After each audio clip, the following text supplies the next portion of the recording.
ಅಹಿರ್ಬುದ್ಧ ಸಂಹಿತೆಯಲ್ಲಿ ಹೇಳುವಂತಹ ಮಾತು, ಪಂಚರಾತ್ರ ಆಗಮದಲ್ಲಿ ಬರುವಂತಹ ಅಹಿರ್ಬುದ್ಧನ ಸಂಹಿತೆಯಲ್ಲಿ ನರಸಿಂಹದೇವರ ಬಗ್ಗೆ ಹೇಳುವಂತಹ ಮಾತು.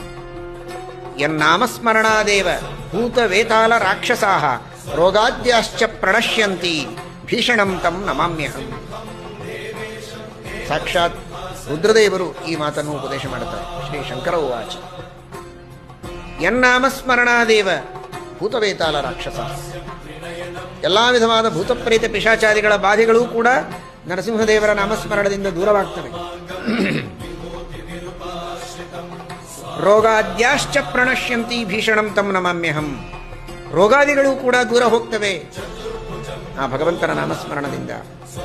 ಅಂತಹ ಪರಮಾತ್ಮನ ನಾಮಸ್ಮರಣೆಯನ್ನು ನಾವು ಚೆನ್ನಾಗಿ ಮಾಡಿದರೆ ಅಚ್ಯುತಾನಂತ ಗೋವಿಂದ ನಾಮೋಚ್ಚಾರಣ ಭೇಷಜಾತ್ ನಶ್ಯಂತಿ ಸಕಲ ರೋಗಾಃ ಸತ್ಯಂ ಸತ್ಯಂ ವದಾಮ್ಯಹಂ. ಅಂತಹ ಭಗವಂತನ ನಾಮಸ್ಮರಣವನ್ನು, ನರಸಿಂಹದೇವರ ನಾಮಸ್ಮರಣವನ್ನು, ಶ್ರೀಕೃಷ್ಣ ಪರಮಾತ್ಮನ ನಾಮಸ್ಮರಣವನ್ನು ಭಕ್ತಿ ಶ್ರದ್ಧೆಗಳಿಂದ ನಾವು ಮಾಡ್ತಾ ಮಾಡಿದ ಪಾಪಗಳನ್ನು ಕಳೆದುಕೊಂಡು ಪುನೀತರಾದರೆ, ಶುದ್ಧರಾದರೆ ಆ ಪಾಪಗಳ ಫಲವಾಗಿ ಎದುರಿಸುತ್ತಿರುವ ಈ ಭಯವನ್ನು ನಾವು ಕಳೆದುಕೊಳ್ಳಬಹುದು.